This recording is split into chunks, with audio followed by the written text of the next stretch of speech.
From the National Newsroom of the Canadian Press, I'm John Kennedy. An Israeli tank brigade continues to guard Gaza's vital Rafah crossing, even while the checkpoint remains closed. The Rafah crossing has been a vital conduit for humanitarian aid and evacuations out of the enclave since the start of the Israel-Hamas war, and it's the only place where people can enter or exit the war-torn zone.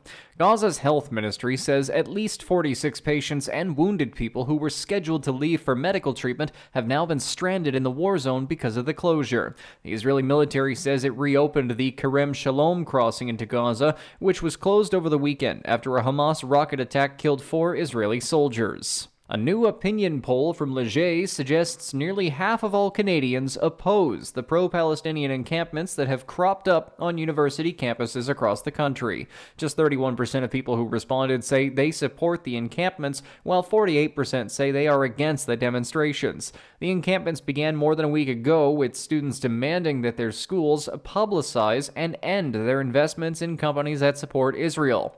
The trial of a man who has admitted to killing 4 women in Winnipeg is expected to begin in front of a judge this morning. Lawyers for Jeremy Skibicki say their client admitted to killing the women, but should be found not criminally responsible due to a mental disorder. Brandon Trask, an assistant professor of law at the University of Manitoba, says proving someone has a mental disorder is only the first step for the defense. He says once a mental disorder has been established, it then comes down to the question of whether this diagnosis made Skibicki incapable of knowing that the slayings were wrong. Skibicki previously pleaded not guilty to first-degree murder in the deaths of Rebecca Contois, Morgan Harris, Mercedes Myron, and a 4th unidentified woman Indigenous leaders have named Buffalo Woman. Brittany Hobson, The Canadian Press, Winnipeg.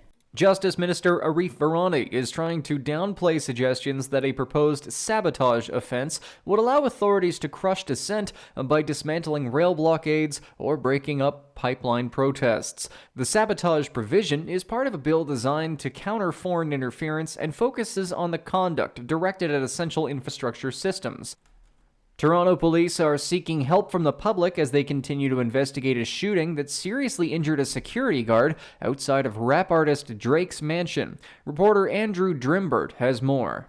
An investigation is underway after a shooting outside rap superstar Drake's $100 million mansion. One man, a security guard, was shot at the front gates of the 50,000-square-foot Toronto estate around 2 a.m. Tuesday morning. Police are not saying whether Drake was home when the incident occurred. No suspects have been announced, but the shooting happened amid a public feud between Drake and rapper Kendrick Lamar dating back to 2013. The back and forth reigniting last fall and reaching a fever pitch over the weekend. Investigators are asking for anyone who thinks they may have video of the suspects or the vehicle to submit the footage or photos to police.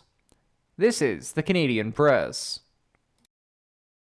In sports, Miles Wood scored 11 minutes 3 seconds into overtime and put the finishing touch on the Colorado Avalanche's 4-3 comeback win over the Dallas Stars in Game 1 of the second-round NHL playoff series. Dallas went up 3-0 through 20 minutes before Colorado took over.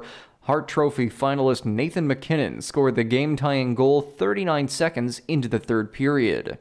Vincent Trocheck scored a power play goal off a rebound 7 minutes 24 seconds in the second overtime, and giving New York's Rangers a 4-3 win over the Carolina Hurricanes in a 2-0 lead in their second-round NHL series. Alex Verdugo homered and tied a career high with 4 RBIs, powering New York's Yankees past Justin Verlander and the skidding Houston Astros 10-3.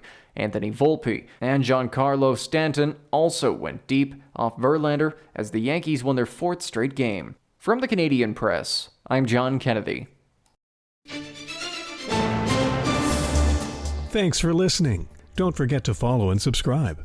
For more of today's top stories, visit thecanadianpressnews.ca.